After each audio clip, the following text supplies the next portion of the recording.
Movie की starting कार्ला नाम की एक लड़की को दिखाने से होती है जो कि अकेले ही अपनी 2 बेटियों और एक बेटे बिली को संभालती है। आगे जब कार्ला फ्रेश हो रही थी तभी कोई एंटिटी उसे एक मुक्का मारती है, जिसके बाद वो उसे बेड पर लिटाकर उसके साथ इंटीमेट होती है। उस एंटिटी ने कार्ला के मुंह को कुशन से दबा रखा था, जिसके कारण उसकी आवाज तक नहीं निकल रही थी। वही एंटिटी के वहां से जाने के बाद कार्ला जोर से चिल्लाती है। उसकी आवाज सुनकर बिली और उसकी सिस्टर्स वहां पर आती हैं। कार्ला बिली को पूरे घर में छानबीन करने का कहती है, मगर बिली को घर में कोई नहीं दिखता, जिसके बाद कार्ला बच्चों को सुलाकर बेडरूम में बुक पढ़ने लगती है।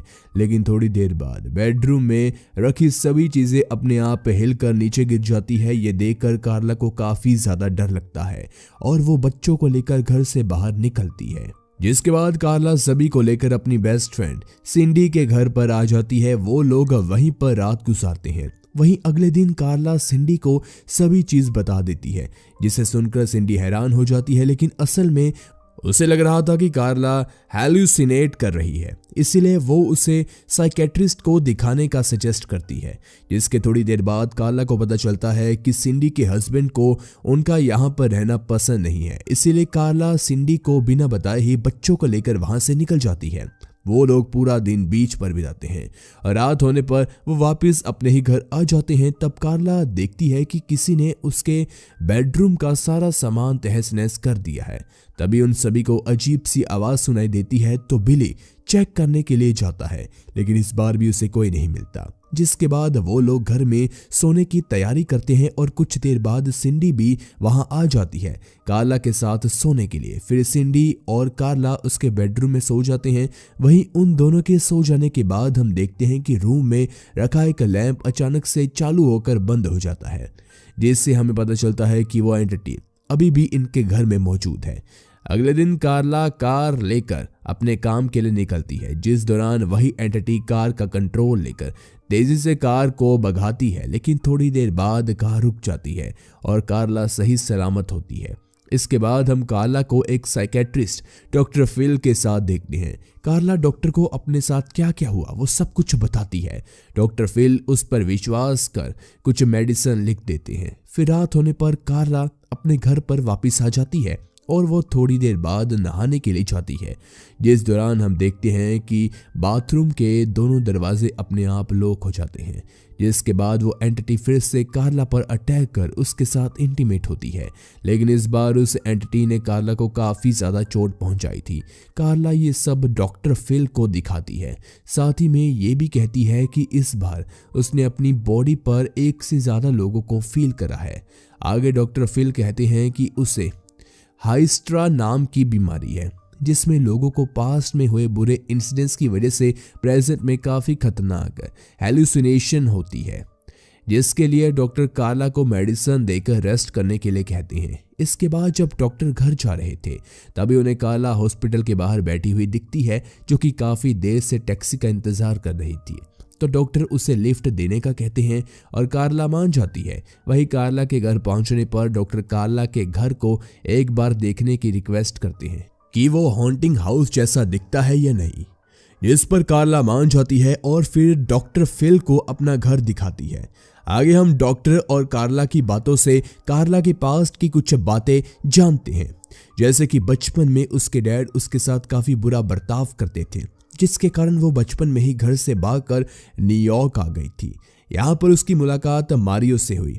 फिर उन दोनों ने शादी कर ली, लेकिन जब कार्ला प्रेग्नेंट थी तब मारियो की बाइक एक्सीडेंट में ही मौत हो गई। जिसके बाद कार्ला की जिंदगी में बॉब नाम का आदमी आया। वो लोग काफ़ी खुश थे, लेकिन बाद में वो भी उसे छोड़कर चला गया।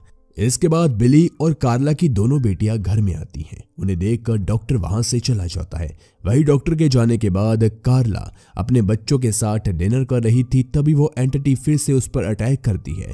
वहीं कार्ला को मुसीबत में देखकर बिली उसे बचाने की कोशिश करता है, मगर वो एंटिटी बिली को शॉक देने लगती है, जिसके कारण वो दर्द के मारे काफ़ी ज़्यादा चिल्ला रहा था। लेकिन जल्दी सब कुछ शांत हो जाता है। इसके बाद कार्ला ये सब बात डॉक्टर फिल और उनके साथियों को अगले दिन कॉन्फ्रेंस के दौरान बताती है, लेकिन वो सब कार्ला पर विश्वास नहीं करते। दरअसल उन्हें लगता है कि कार्ला हैलुसिनेट कर रही है और जो उनके बच्चों ने महसूस किया वो और कुछ नहीं बल्कि मास हैलुसिनेशन का एक एग्जाम्पल है। आगे हम कार्ला को उसके करंट बॉयफ्रेंड जेरी के साथ देखते हैं। कार्ला ने जेरी को अभी तक इसके साथ जो कुछ भी हुआ उसके बारे में कुछ भी नहीं बताया था। वही अपने घर पर वापस आने पर कार्ला जब अपने बेड पर सो रही थी तभी वो एंटिटी आकर कार्ला को सेड्यूस करने लगती है, जिसका गुस्से में आकर कार्ला रूम के सारे सामान को तोड़ने लगती है। अगले दिन कार्ला ये बात फिर से डॉक्टर फिल को बताती है। इस पर डॉक्टर फिल उसे हॉस्पिटल में एडमिट करने का कहते हैं क्योंकि वो हैलुसिनेशंस के चक्कर में सुसाइड भी कर सकती थी और उसके बच्चों को भी उससे खतरा था, लेकिन कार्ला इसके लिए मना कर देती है और डॉक्टर फिल से बहस करके हॉस्पिटल से बाहर निकल जाती है। आगे हम कार्ला को सिंडी के घर पर देखते हैं। दरअसल वो अपने घर पर रहने से डर रही थी और जब सिंडी अपने हस्बैंड के साथ बाहर जाती है तब वो एंटिटी सिंडी के घर पर भी आ जाती है और सिंडी के घर की सारी विंडोज को तोड़ देती है। ये नज़ारा सिंडी और उसके हस्बैंड भी देख लेते हैं, जिसके कारण कार्ला को काफ़ी अच्छा लगता है कि इसके अलावा किसी और को भी एंटिटी पर विश्वास है।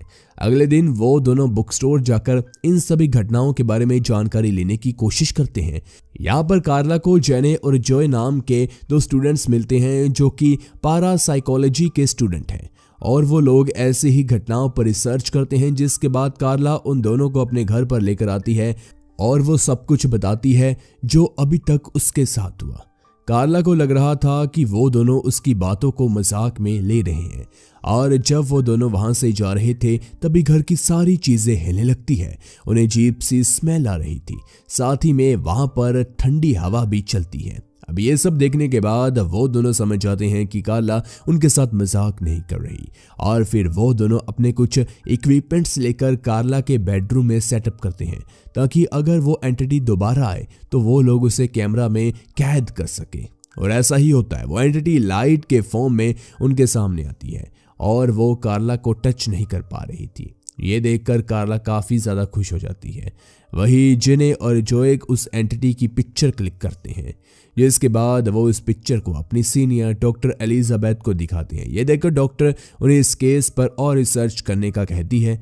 अगले सीन में हम डॉक्टर फिल को कार्ला के घर पर आते हुए देखते हैं। वो वहां पर जेने और जोए को देखते हैं जो कि अपने साथियों के साथ घर में कुछ इक्विपमेंट सेटअप कर रहे थे।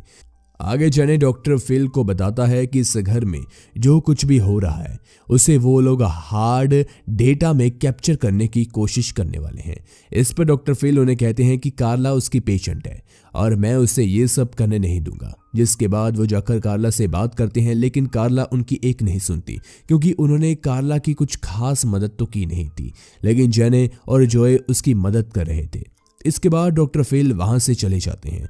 वही रात में डॉक्टर एलिजाबेथ जोए और जेने के साथ कार्ला के घर में उस एंटिटी को देखने के लिए आए थे और थोड़ी देर बाद वो एंटिटी एक ग्रीन लाइट के फॉर्म में उनके सामने आती है, जिसे देखकर लगभग सभी डॉक्टर हैरान रह जाते हैं। आगे डॉक्टर एलिजाबेथ कहती है कि दुनिया में अलग अलग डिमेंशंस होती है और शायद ये एंटिटी उन्हीं में से किसी एक डिमेंशन से हमारी डिमेंशन में आ गई हो। इसके बाद जब सभी डॉक्टर वहां से जा रहे थे तभी जेरी वहां पर आ जाता है। वो इस सब के बारे में कार्ला से पूछता है कि घर में क्या चल रहा है, तो कार्ला उसे सब कुछ सच सच बता देती है कि वो एंटिटी उसके साथ क्या करती है। ये सुनने के बाद जेरी आज रात को कार्ला के साथ ही रुकने का डिसाइड करता है। आगे जेरी कार्ला का मुंह ठीक करने के लिए उसे एक ड्रेस गिफ्ट में देता है और पहन कर आने के लिए कहता है। इसके थोड़ी देर बाद जब जेरी कार्ला को देखने के लिए जाता है तब वो देखता है कि उस एंटिटी ने फिर से कार्ला पर अटैक कर दिया है और वो उसे सेड्यूस कर रहा है। जेरी कार्ला को बचाने की कोशिश करता है मगर वो एंटिटी जेरी को दूर फेंक देती है। इसके बाद हमें हॉस्पिटल का सीन दिखाया जाता है जहां पर कार्ला को एडमिट किया गया था और वहीं पर डॉक्टर फिल भी मौजूद थे। वो जेरी को हौसला देते हैं कि सब कुछ ठीक हो जाएगा, मगर जेरी इस इंसिडेंट को लेकर काफ़ी ज़्यादा डर चुका था और वो कार्ला को छोड़कर चला जाता है। आगे डॉक्टर एलिजाबेथ, जेने और जोए कार्ला से मिलने के लिए आते हैं। वो लोग कार्ला के साथ एक ऐसा एक्सपेरिमेंट करने का कहते हैं जो उन्होंने आज से पहले कभी ट्राई भी नहीं किया था। जिस पर कार्ला मान जाती है क्योंकि वो किसी भी तरह उस एंटिटी से छुटकारा पाना चाहती थी। आगे जेने उनके एक्सपेरिमेंट के बारे में बताता है कि वो लोग किसी तरह उस एंटिटी के ऊपर लिक्विड नाइट्रोजन डाल देंगे, जिसके कारण वो एंटिटी फ्रीज हो जाएगा और फिर वो उसे आसानी से डिस्ट्रॉय भी कर पाएंगे। इसके बाद आगे डॉक्टर एलिजाबेथ और जॉय कार्ला को उसके घर की सेम टू सेम कॉपी दिखाते हैं जिसे उन लोगों ने बनाया था उस एंटिटी को पकड़ने के लिए, जिसमें एक प्रोटेक्टेड एरिया भी था ताकि अगर वो एंटिटी कार्ला पर अटैक करती है तो कार्ला को उस प्रोटेक्टेड एरिया में जाना होगा और फिर डॉक्टर एलिजाबेथ के साथ ही उस एंटिटी के ऊपर लिक्विड नाइट्रोजन स्प्रे कर उसे फ्रीज कर देंगे।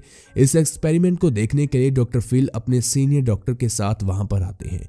इसके बाद जब कार्ला आराम कर रही थी तभी वहां पर ठंडी हवा चलने लगती है, जिससे सब समझ आते हैं कि वो एंटिटी वहां पर आ गई है। इसलिए जेने कार्ला को प्रोटेक्टेड एरिया में जाने के लिए बोलता है, लेकिन कार्ला के प्रोटेक्टेड एरिया में जाने से पहले ही वो एंटिटी लिक्विड नाइट्रोजन सिस्टम को कंट्रोल कर उसे कार्ला पर ही स्प्रे करने लगती है। इसके बावजूद कार्ला किसी तरह से भागते हुए प्रोटेक्टेड एरिया में आ जाती है। तभी सिस्टम फेलियर की वजह से लिक्विड नाइट्रोजन के सिलेंडर ब्लास्ट हो जाते हैं और वो लिक्विड कार्ला के ऊपर गिरने ही वाला था कि तभी सही वक्त पर डॉक्टर फिल आकर कार्ला को वहां से बाहर निकाल लेते हैं। तभी सभी लोग जमे हुए एंटिटी को देखते हैं जो कि काफी बड़ी थी। सभी लोग उसे देखकर हैरान थे, लेकिन जल्दी वो एंटिटी बर्फ को तोड़कर वहां से भाग जाती है। अब इन सभी बातों के बाद जब कार्ला अपने घर पर आती है तब हम पहली बार उस एंटिटी की आवाज सुनते हैं जो कि कार्ला को वेलकम होम कहती है। जिसके बाद कार्ला अपने बच्चों को लेकर ना ये घर बल्कि सिटी छोड़कर वहां से निकल जाती है। और गाइस, इसी के साथ हमारी ये मूवी खत्म हो जाती है।